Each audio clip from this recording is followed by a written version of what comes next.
Hello friends, welcome to our channel.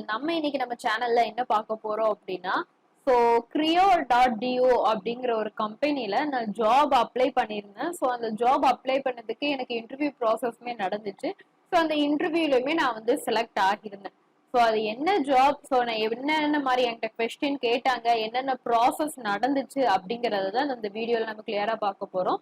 So வாங்க வீடியோக்குள்ள போலாம். ஸோ அவங்க எனக்கு என்ன சேலரி இது பண்ணாங்க எல்லாமே நான் உங்களுக்கு காமிக்கேன். ஸோ வாங்க ஃப்ரெண்ட்ஸ், நம்ம வீடியோக்குள்ள போலாம். ஸோ ஃபர்ஸ்ட் வந்து பாத்தீங்க அப்படின்னா, கம்பெனியோட நேம் வந்து பாத்தீங்க அப்படின்னா Creo.do. ஸோ இதுதான் கம்பெனியோட நேம். ஸோ இது வந்து பாத்தீங்க அப்படின்னா ஒரு எடுடெக் கம்பெனி. ஸோ இதுதான் கம்பெனியோட வெப்சைட். ஸோ உங்களுக்கு இது பார்த்தாலே தெரியும். ஸோ எடுடெக் அப்படின்னா ஒன்றும் இல்லை, ஸோ சேம் நெக்ஸ்ட் வேவ் மாதிரி தான். ஸோ இவங்களுமே என்ன பண்றாங்க, ஃபுல் ஸ்டாக் டெவலப்மெண்ட் அப்படிங்கிற ஒரு கோர்ஸை வந்து சேல்ஸ் பண்றாங்க ஒரு ப்ரைஸுக்கு. ஸோ நம்ம என்ன பண்ணுவோம் அப்படின்னா, உள்ள நெக்ஸ்ட் வேவ்ல நான் சொல்லியிருந்த மாதிரி தான். ஸோ இதுக்கு முன்னாடி நான் நெக்ஸ்ட் வேவ்ல ஒர்க் பண்றேன்னா அதை பத்தி ஒரு வீடியோ போட்டிருந்தேன். ஸோ இது ஒன்று ட்ரை பண்ணி பார்ப்போமே அப்படின்னு சொல்லிட்டு நான் ஆன்லைன்ல எதுல அப்ளை பண்ணியிருந்தேன் அப்படின்னா நௌக்ரில அப்ளை பண்ணியிருந்தேன். ஸோ உங்க எல்லாருக்குமே நௌக்ரி அப்படிங்கிற ஒரு ஜாப் லேர்னிங் பிளாட்ஃபார்ம் தெரியும் அப்படிதானே. ஸோ கிரியோவோட இதை வந்து நான் பாத்தீங்க அப்படின்னா நௌக்ரில தான் அப்ளை பண்ணியிருந்தேன். ஸோ அப்ளை பண்ணது வந்து பாத்தீங்க அப்படின்னா Jan 4 வந்து நான் அப்ளை பண்ணியிருந்தேன். எத்தனை மணிக்குன்னா காலையில ஒரு 11 o'clock கிட்ட அப்ளை பண்ணியிருந்தேன். எனக்கு நௌக்ரில வந்து பாத்தீங்க அப்படின்னா வியூவுட் அப்படின்னு சொல்லிட்டு எனக்கு ஒரு 12 o'clock கிட்ட நோட்டிபிகேஷன் காமிச்சது. ஸோ ஃப்ராங்கா சொல்லணும்னா யாருக்கும் இவ்வளவு ஸ்பீடா இருக்காது. அவங்களுக்கு உடனே ரெக்ரூட்மெண்ட் இருந்தனால எனக்கு ப்ராசஸ் வந்து இவ்வளவு ஸ்பீடா இருந்துச்சு, அதுதான் உண்மை. ஸோ எனக்கு 12 o'clock பார்த்துட்டாங்கன்னு வந்துச்சு. அப்புறம் ஒரு 2 o'clock வந்து பாத்தீங்க அப்படின்னா பிரதீக்ஷா அப்படின்னு சொல்லிட்டு ஒரு ஹெச்ஆர் வந்து கால் பண்ணியிருந்தாங்க. கால் பண்ணி என்ன கேட்டாங்க அப்படின்னா, உங்களுடைய ஜாப் அப்ளிகேஷன் அப்படி நௌக்கரியில பார்த்தா உங்களை பத்தி எக்ஸ்பிளைன் பண்ணுங்க அப்படிங்கிற மாதிரி சொல்லியிருந்தாங்க. ஸோ நானுமே எக்ஸ்பிளைன் பண்ணதுக்கு அப்புறம் பாத்தீங்க அப்படின்னா எனக்கு வந்து மெயில் அனுப்பிட்டாங்க. ஸோ அதாவது உங்களுக்கு வந்து நாளைக்கு சாயங்காலம் 3:30க்கு இன்டர்வியூ இருக்கு அப்படின்னு சொல்லிட்டு மெயில் அனுப்பிட்டாங்க. ஸோ நான் போய் சொல்றேன்னு நினைச்சீங்க அப்படின்னா நான் உங்களுக்கு அந்த மெயிலையுமே இப்ப நான் காமிக்கிறேன். எஸ், ஸோ இங்க வந்து பாத்தீங்க அப்படின்னா எனக்கு இந்த மாதிரி January 5 நான் உங்கள்கிட்ட சொன்ன மாதிரி தான் January 4 நான் அப்ளை பண்ணியிருந்தேன். ஸோ எனக்கு ஆஃப்டர்நூன் கிட்ட அவங்க கால் பண்ணாங்க, பிரதீக்ஷா அவங்க வந்து கால் பண்ணாங்க. கால் பண்ணிட்டு இந்த மாதிரி கேட்டுட்டு அதுக்கப்புறம் என்ன பண்ணாங்க அப்படின்னா, எனக்கு வந்து வாட்ஸ்அப்ல அவங்களுடைய கம்பெனி வெப்சைட்டு, ஸோ அதுக்கப்புறம் அவங்க ரிலேட்டடா என்ன கோர்ஸ் செல் பண்றாங்க அப்படிங்கறது ரிலேட்டடா ஒரு யூடியூப் வீடியோ 2 அனுப்புனாங்க. ஸோ இது ரெண்டையும் பார்த்துட்டு எனக்கு கால் பண்ணுங்க அப்படின்னு சொல்லியிருந்தாங்க. ஸோ நான் பார்த்துட்டு ஒரு 1 hour கழிச்சு கால் பண்ண சொன்னாங்க. நானுமே ஒரு 1 hour கழிச்சு கால் பண்ணேன். பட் அவங்க கால் பிக் பண்ணல. எனக்கு அதுக்கப்புறம் வாட்ஸ்அப்ல ஒரு 6 o'clock கிட்ட மெசேஜ் பண்ணாங்க, நீங்க இது எல்லாமே வந்து பாத்துட்டீங்களா அப்படிங்கிற மாதிரி மெசேஜ் பண்ணாங்க. ஆமா நானுமே பார்த்துட்டேன் அப்படிங்கிற மாதிரி சொல்லியிருந்தேன். ஸோ அதுக்கப்புறம் காலையில வந்து பாத்தீங்க அப்படின்னா எனக்கு இந்த செகண்ட் ரவுண்ட், அதாவது அவங்க கால் பண்ணதுக்கு அப்புறம் January 5 இந்த இன்டர்வியூ வந்து 3:30க்கு நடக்க இருந்துச்சுல. ஸோ அதுக்கு முன்னாடி காலையில பேனல் ரவுண்ட் அப்படின்னு சொல்லி சொன்னாங்க. ஒரு 12 மணிக்கு போல கால் பண்ணாங்க. ஏன் கூட இன்னுமே ஒரு 2 பேர் இருந்தாங்க மீட்ல. ஸோ எங்க 3 பேருக்குமே வந்து பாத்தீங்க அப்படின்னா என்ன நடந்துச்சு அப்படின்னா, ஒரு கூகுள் மீட் அனுப்பி, ஸோ உங்களுக்கு இந்த மாதிரி கொஸ்டின்ஸ் கேட்பாங்க, இது எதுலயும் நீங்க எல்லாமே ரெடி ஆயிருங்க அப்படின்னு சொல்லிட்டு எந்தெந்த மாதிரியான கொஸ்டின்ஸ் கேட்பாங்க, அதாவது இந்த 3 இன்டர்வியூல கொஸ்டின்ஸ் எப்படி இருக்கும் அப்படிங்கறது ஒரு ட்ரைனிங் மாதிரி பிரதீக்ஷா அவங்களே எங்களுக்கு கொடுத்தாங்க. ஸோ கொடுத்ததுக்கு அப்புறம் வந்து பாத்தீங்க அப்படின்னா எனக்கு 3 இன்டர்வியூட டைமிங் வந்து பாத்தீங்க அப்படின்னா எனக்கு 4:30க்கு சேஞ்ச் பண்ணிட்டாங்க. ஸோ 4:30க்கு நான் வந்து இந்த செகண்ட் ரவுண்ட் ப்ராசஸ் முடிச்சேன். ஸோ முடிச்சது எனக்கு இன்டர்வியூலயுமே பாத்தீங்க அப்படின்னா அவங்க என்ன எனக்கு ஃபர்ஸ்ட் பிரதீக்ஷா வந்து என்ன அந்த வீடியோல வீடியோ மீட்டிங் ஆன்லைன் மீட்டிங்ல எனக்கு சொல்லி கொடுத்தாங்களோ அதே கொஸ்டினை தான் என்ன பண்ணாங்க அப்படின்னா எனக்கு வந்து அந்த செகண்ட் ரவுண்ட்ல கேட்டாங்க. ரொம்ப புதுசாலாம் கிடையாது. என்ன கொஸ்டின்ஸ் தான், வேற ஒண்ணும் இல்ல. இப்போ ஒரு பென் இருக்கு, நார்மலா ஒரு 30 ரூபா பென் இருக்கு. இதே இது ஒரு 150 ரூபா பென் இருக்கு. நீங்க எனக்கு வந்து நான் 30 ரூபா பென் வாங்கணும், சீப்பா வாங்கணும்னு சொல்லி மைண்ட் செட்ல தான் வந்திருக்கேன்.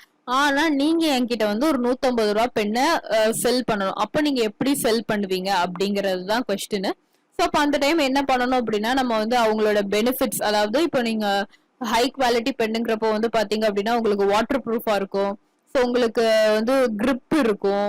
ஸோ அதே மாதிரி வந்து பாத்தீங்க அப்படின்னா உங்களுக்கு இது லாங் லாஸ்டிங்கா இருக்கும் அப்படின்னு சொல்லிட்டு அதோட பெனிஃபிட்ஸை பத்தி நம்ம பேசணும். ஏன்னா நம்ம ஒரு பொருளை செல் பண்றதப்போ நம்ம இந்த பொருள் இப்படி பெனிஃபிட்ஸ் அப்படியே பத்தி நம்ம பேசினாதான் நம்ம ஒரு பொருளை செல் பண்ண முடியும். இது வந்து எந்த பொருளை நம்ம சேல்ஸ் பண்ணணும் அப்படிங்கறனாலுமே இதுதான் கான்செப்ட். ஸோ ஃப்ரிட்ஜ் வந்து நல்லா இருக்குன்னு சொன்னா நம்ம வந்து ஃப்ரிட்ஜ் வந்து இப்போ 1 lakh ஃப்ரிட்ஜ்னு சொன்னா நம்ம யாரும் வாங்க மாட்டோம், அப்படித்தானே?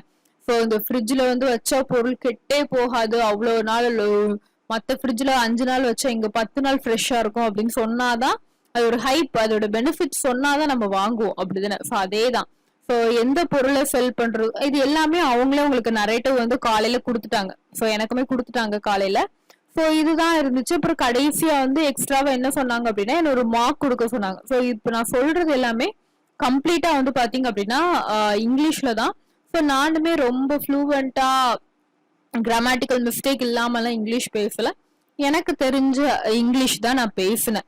ஓகே, ஸோ வந்து பாத்தீங்க அப்படின்னா இதுதான் நடந்துச்சு. அதுக்கப்புறம் கடைசியா வந்து என்ன சொன்னாங்கன்னா இந்த ஃபுல் ஸ்டாக் டெவலப்மெண்ட் கோர்ஸ் வந்து நீங்க என்கிட்ட செல் பண்ணுங்க அப்படின்னு சொல்லிட்டு என்னுடைய இன்டர்வியூவர் கேட்டிருந்தாங்க. ஸோ நானுமே அவங்க கிட்ட வந்து ஃபர்ஸ்ட் அவங்கள பத்தி கேட்டுட்டு அவங்களுடைய பேக்ரவுண்ட், அதாவது அவங்க என்ன படிக்கிறாங்க அப்படிங்கறத பத்தி தெரிஞ்சுக்கிட்டு அந்த கோர்ஸை பத்தி உள்ள டீட்டெயில்ஸ் சொன்னேன். ஸோ அப்போ அவங்க வந்து கேட்ட அப்ஜெக்ஷன் என்ன அப்படின்னா இது வந்து ஒரு 9 month கோர்ஸ் தானே, இந்த 9 month கோர்ஸ்க்கு நான் ஏன் உட்காந்து இவ்வளவு பெரிய அமௌண்ட் பே பண்ணணும், மார்க்கெட்ல இதோட சீப்பாலாம் கோர்ஸ் இருக்குல்ல அப்படின்னு சொல்லி கேட்டாங்க. ஸோ அப்ப நான் வந்து நீங்களே நான் ஃபர்ஸ்டே சொன்னேன், ஒரு இதை சேல்ஸ் பண்றோம்னா அதை பத்தி உள்ள பெனிஃபிட்ஸ் தான் நம்ம சொல்லணும், அப்படிதானே? ஸோ நான் சொன்னேன் இதுக்கு வந்து பாத்தீங்க அப்படின்னா உங்களுக்கு பிளேஸ்மெண்ட் கேரண்டீட் ப்ரோக்ராம் அப்படின்னு சொல்லியிருந்தேன். ஸோ இந்த மாதிரி எனக்கு இன்டர்வியூ ப்ராசஸ் வந்து ஒரு 4:30க்கு ஆரம்பிச்சாங்கன்னா ஒரு 4:50 கிட்ட எனக்கு இன்டர்வியூ முடிஞ்சிடுச்சு. ஓகே, ஸோ ஒரு 5:10 ஒரு சம்திங் அந்த டைம்ல மறுபடியுமே பிரத்யக்ஷா கால் பண்ணி நீங்க வந்து இந்த இன்டர்வியூ கிளியர் பண்ணிட்டீங்க, அடுத்த ரவுண்டோட இன்டர்வியூ உங்களுக்கு இருக்கு அப்படின்னு சொல்லி சொன்னாங்க. ஸோ அடுத்த ரவுண்டோட இன்டர்வியூ எனக்கு எப்போ ஸ்கெடியூல் பண்ணியிருந்தாங்க அப்படின்னா ஈவினிங் 6:30க்கு ஸ்கெடியூல் பண்ணியிருந்தாங்க. ஸோ அதையுமே நான் உங்களுக்கு காமிக்கிறேன். ஸோ உங்களுக்கு பார்த்தாலே தெரியும். ஸோ அடுத்தது January 5 6:30 6:45 அந்த 15 மினிட்ஸ்க்கு எனக்கு அடுத்த இன்டர்வியூங்கிறது வந்து பாத்தீங்க அப்படின்னா ஸ்கெடியூல் ஆகிட்டு. ஸோ இன்டர்வியூ ஸ்கெடியூல் ஆகிட்டு. ஸோ இது வந்து பாத்தீங்க அப்படின்னா ராபின்சன் ஆர் ராபர்ட் சம்திங் ஞாபகம் இல்லை. ஸோ ஒரு சார் தான் எடுத்தாங்க. ஸோ அவங்க வந்து first tell me about your self கேட்டுட்டு நீங்க எதனால இந்த ஃபீல்ட்ல வரணும்னு நினைக்கிறீங்க, இது சேல்ஸ் ப்ரெஷரா இருக்கும் அப்படிங்கறது எல்லாமே கேட்டுட்டு நான் வந்து ஏற்கனவே வந்து பாத்தீங்க அப்படின்னா நெக்ஸ்ட் வேவ்ல ஒர்க் பண்றேன், அப்படித்தானே? ஸோ உங்களுடைய ஒர்க் எக்ஸ்பீரியன்ஸ் எப்படி இருக்கும், அங்க என்ன பண்ணுவீங்க, அங்க உங்களுக்கு என்ன மாதிரியான ஒர்க், அங்க ப்ராடக்ட் வந்து என்ன வேல்யூ, ஸோ இந்த மாதிரி என்னோட ஜாப் பத்தி ஐ மீன் நான் நெக்ஸ்ட் வேவ்ல என்ன பண்ணணும், ஸோ அதை பத்தி தான் எனக்கு அவங்க அதிகமாவே கொஸ்டின் கேட்டாங்க. அது தவிர்த்து எனக்கு வேற எதுவுமே அவங்க கொஸ்டின் உண்மைக்கே கேட்கல. 3rd ரவுண்ட்ல எனக்கு எந்த கொஸ்டினுமே எனக்கு அவ்வளவா இல்லை. ஸோ இப்படிதான் எனக்கு கிரியோட இன்டர்வியூ நடந்துச்சு. நான் 4th தான் அப்ளை பண்ணேன், எனக்கு 5th வந்து இந்த மாதிரி ப்ராசஸ்ல முடிஞ்சுட்டு. ஸோ கிரியோல வந்து பாத்தீங்க அப்படின்னா எனக்கு 5th ஈவினிங்கே வந்து பாத்தீங்க அப்படின்னா ஆஃபர் லெட்டரும் இதுக்கு ஆஃபர் லெட்டருக்கும் இது பண்ணிட்டாங்க. ஸோ ஆஃபர் லெட்டர் வந்து பாத்தீங்க அப்படின்னா எனக்கு வந்து 4.5 LPA சொல்லியிருந்தாங்க. ஸோ அதாவது ஏற்கனவே நான் ஒரு எடுடெக், அதாவது நெக்ஸ்ட் வேவ்ல வந்து ஏற்கனவே எக்ஸ்பீரியன்ஸ் இருக்கு அப்படிங்கறதுனால எடுடெக்குங்க அப்படிங்கறதுனால எனக்கு 4.5 LPA சொல்லியிருந்தாங்க. பட் இது வந்து பாத்தீங்க அப்படின்னா உங்களுக்கு ஒர்க் ஃப்ரம் ஹோம் ஆப்ஷன் உங்களுக்கு இதுல கிடையாது. இது கம்ப்ளீட்டாவே பாத்தீங்க அப்படின்னா உங்களுக்கு ஒர்க் ஃப்ரம் ஆஃபீஸ் தான். இங்கேயுமே பாத்தீங்கன்னா சேம் 6 days ஒர்க்ஸ் அப்படிங்கிற மாதிரி சொல்லியிருந்தாங்க. சண்டே வந்து ஹாலிடே, மண்டே டு சாட்டர்டே வந்து ஒர்க், சண்டே ஹாலிடே அப்படிங்கறது சொல்லியிருந்தாங்க. நான் சென்னையில வந்து லொகேஷன் எங்க இருக்குன்னு சர்ச் பண்றப்ப எனக்கு சென்னையில லொகேஷன் காமிக்கல கிரியோக்கு. ஸோ அப்போ நான் உங்ககிட்ட லொகேஷன் கேட்டிருந்தேன், அவங்க வந்து எனக்கு ஆஃபர் லெட்டர்லயுமே லொகேஷன் இருக்கு. ஸோ சென்னையில வந்து பாத்தீங்க அப்படின்னா வேளச்சேரியில RVI டவர்ஸ்ல வந்து 4th floorல கிரியோ அப்படிங்கறது ஆஃபீஸ் இருக்கு அப்படின்னு சொன்னாங்க. பட் மெயின் ஆஃபீஸ் வந்து பாத்தீங்க அப்படின்னா இதுக்கு பெங்களூர். ஸோ அவங்க ஃபர்ஸ்டே கேட்டாங்க, இன்டர்வியூலே கேட்டாங்க உங்களுக்கு சென்னை லொகேஷன் வேணுமா பெங்களூர் லொகேஷன் வேணுமான்னு சொல்லிட்டு. நான் இன்டர்வியூ டைம்ல நான் சென்னை லொகேஷன் அப்படிங்கிற மாதிரி சொல்லியிருந்தேன். ஸோ உங்களுக்கு சப்போஸ் இந்த வீடியோ பாக்குறவங்களுக்கு யாருக்காவது சப்போஸ் நீங்க சென்னையில இருக்கீங்க, நான் ஒர்க் ஃப்ரம் ஆஃபீஸ்னாலும் எனக்கு வந்து ஜாப் வேணும் அப்படின்னு சொல்லி நீங்க நினைக்கிறீங்க அப்படின்னா இல்ல பெங்களூர்னாலுமே நீங்க இந்த இது ட்ரை பண்ணி பார்க்கலாம். ஸோ அதுக்கப்புறம் நமக்கு சேல்ஸ் ஜாப்னால இன்சென்டிவ் உண்டு, அப்படிதானே? ஸோ இன்சென்டிவ் வந்து எப்படி சொல்லியிருந்தாங்கன்னா, நீங்க வந்து ஒரு மந்த்லி வந்து நீங்க ஒரு சேல் போட்டதுக்கு மேல நீங்க எவ்வளவு சேல் போட்டாலுமே 10,000 சொல்லியிருந்தாங்க. ஸோ இது வந்து நான் எல்லாமே அவங்க சொன்னதா சொல்றதுக்கு ரீசன் என்னன்னு சொல்லிடுறேன். ஸோ இது எல்லாமே ப்ராசஸ் முடிஞ்சு எனக்கு வந்து January 16 வந்து ஆஃபர் லெட்டர் கொடுத்துட்டாங்க. ஐ மீன் ஜாயினிங் டேட் போட்டு கொடுத்துட்டாங்க. என்னால் அந்த டேட்ல ஜாயின் பண்ண முடியல. ஸோ இன்னைக்கு இதை நான் வீடியோ ரெக்கார்ட் பண்ற டேட் வந்து பாத்தீங்க அப்படின்னா January 25. ஸோ அவங்க மறுபடியும் எனக்கு ஜாயினிங் டேட்டை என்னைக்கு சேஞ்ச் பண்ணி கொடுத்துருக்காங்க அப்படின்னா January 29 சேஞ்ச் பண்ணி கொடுத்துருக்காங்க. ஸோ நான் கிரியோல போய் சேர போறேனா அப்படிங்கிறது டு பி ஃப்ராங்கா சொல்லணும்னா எனக்கே கொஸ்டின் மார்க் தான். பட் என்னோட எக்ஸ்பீரியன்ஸ் உண்மைக்கு யாராவது நீங்க ஜாப் சர்ச் பண்ணிட்டு இருக்கீங்க அப்படின்னா உங்களுக்கு யூஸ்ஃபுல்லா இருக்கும் அப்படிங்கறதுனாலதான் நான் இதை சொல்றேன். ஓகே, ஸோ அதுக்கப்புறம் வந்து பாத்தீங்க அப்படின்னா இந்த ப்ராசஸ் எல்லாமே கிரியோல இந்த ப்ராசஸ் தான் முடிஞ்சுட்டு எனக்கு ஆஃபர் லெட்டருக்கு சைன் பண்ற மாதிரி அவங்க ஒரு மெயில் அனுப்பியிருந்தாங்க. நானுமே சைன் பண்ணேன். என்னோட சேலரி டீடைல்ஸ் அவங்க எனக்கு என்ன சொல்லியிருந்தாங்க அப்படிங்கறத வேணா நான் உங்களுக்கு காமிக்கிறேன். ஸோ இதுதான் வந்து பாத்தீங்க அப்படின்னா அவங்க எனக்கு கொடுத்த ஆஃபர் லெட்டருக்கான இது சேலரிக்கான டீடைல்ஸ்.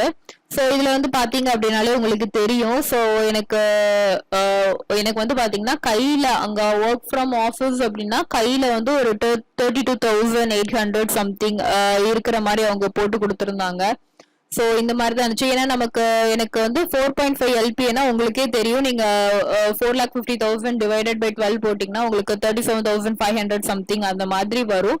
பட் இது வந்து பாத்தீங்க அப்படின்னா எனக்கு ஒர்க் ஃப்ரம் ஆஃபீஸ் அதுக்கப்புறம் எல்லாமே அவங்க PF அதெல்லாம் எடுத்துட்டு கைக்கு ஒரு 33,800 நம்ம 32,800 அதாவது 32 ரவுண்டா சொல்லணும்னா ஒரு 32,000 வர்ற மாதிரி ஒரு ஜாப் ஆஃபரா இருந்துச்சு. இல்ல நான் அவங்க கிட்ட கேட்டேன், எனக்கு இன்னுமே கொஞ்சம் சேலரி நெகோசியேஷன் நம்ம பண்ணலாம்ல, ஸோ எனக்கு சேலரி இன்னும் கூட வேணும் அப்படின்னு சொல்லி கேட்குறப்ப அவங்க என்ன சொன்னாங்கன்னா, நீங்க ஒரு 2 years பிளஸ் எக்ஸ்பீரியன்ஸா இருக்கிறீங்க அப்படின்னா நாங்க உங்களுக்கு வந்து பாத்தீங்க அப்படின்னா ஒரு 5 LPA பிளஸே தருவோம் அப்படின்னு சொல்லியிருந்தாங்க. ஸோ இதுதான் கிரியோல என்னோட ஜாப் அப்ளிகேஷனோட எக்ஸ்பீரியன்ஸ். ஸோ நீங்க கிரியோலா ட்ரை பண்ணணும், இல்லை எனக்கு ஜாப் கண்டிப்பா வேணும், ஒர்க் ஃப்ரம் ஆஃபீஸ்னாலும் நான் ரெடியா இருக்கேன் அப்படின்னா நீங்க தைரியமா Creo.ioல ட்ரை பண்ணுங்க. ஸோ இன்னொரு விஷயமும் சொல்ல மறந்துட்டேன். ஸோ என்ன அப்படின்னா இது வந்து நீங்க ஃபர்ஸ்ட் மந்த் அவங்க என்ன சொல்லியிருந்தாங்க அப்படின்னா நீங்க ஃபர்ஸ்ட் உள்ள வருவீங்க, வந்து உங்களுக்கு ஃபர்ஸ்ட் மந்த் வந்து பாத்தீங்க அப்படின்னா ட்ரைனிங் பீரியட் தான். ட்ரைனிங் பீரியட்னா நம்ம நெக்ஸ்ட் வேவ்ல எல்லாம் பாத்தீங்கன்னா ஒரு 1 month கம்ப்ளீட்டா ட்ரைனிங் கொடுத்துட்டு அதுக்கப்புறம் தான் நம்ம ட்ரைனிங்ல வந்து காலிங்கே போவோம். ஸோ அந்த மாதிரி தான் இருக்கும் நெக்ஸ்ட் வேவ்ல. ஸோ இங்க அவங்க என்ன சொன்னாங்கன்னா, நீங்க ஏற்கனவே எக்ஸ்பீரியன்ஸா இருக்கீங்கல்ல, ஸோ உங்களுக்கு வந்து நாங்க அந்த ஃபர்ஸ்ட் மந்த் இப்ப நான் என்னைக்கு ஜாயின் பண்றேனோ அந்த டேட்ல இருந்து 1 monthக்கு அவங்க எனக்கு வந்து ஒரு சேல், அதாவது அவங்க ப்ராடக்ட் ஃபுல் ஸ்டாக் டெவலப்மெண்ட்டுக்கு நான் யார்கிட்டயாவது ஒரு சேல் பண்ணணும். ஸோ அவங்களே லீட்ஸ் எல்லாமே கொடுத்துருவாங்க. ஒரு சேல் பண்ணணும்னா சொந்தக்காரங்கிட்ட பண்ணணுமான்னு கேட்காதீங்க. ஸோ நீங்க ஒரு சேல் பண்ணிட்டீங்க அப்படின்னா நாங்க உங்களை வந்து அதுக்கப்புறம் எம்ப்ளாயியா ஆக்குவோம். சப்போஸ் நீங்க அந்த ஒரு சேலை கூட நீங்க அந்த மந்த்ல பண்ணல அப்படின்னா நாங்க வந்து உங்களுக்கு அந்த மந்தோட சேலரி மட்டும் கொடுத்துட்டு ஸோ உங்களை வீட்டுக்கு அனுப்பிடுவோம் அப்படிங்கிற மாதிரி தான் சொன்னாங்க. ஸோ என்கிட்ட என்னெல்லாம் சொன்னாங்களோ, நான் எனக்கு என்ன ப்ராசஸ்லாம் நடந்துச்சோ எல்லாமே நான் உங்ககிட்ட ஷேர் பண்ணிட்டேன். ஸோ இதுக்கப்புறமும் ஏதாவது உங்களுக்கு இன்டர்வியூ ப்ராசஸ்ல எதுலையாவது உங்களுக்கு டவுட்ஸ் இருந்துச்சு அப்படின்னா கீழே கமெண்ட் பாக்ஸ்ல கமெண்ட் பண்ணுங்க. ஸோ என்னால் முடிஞ்ச வரைக்கும் நான் உங்களுக்கு ஹெல்ப் பண்றேன். தேங்க்யூ ஃபார் வாட்சிங்.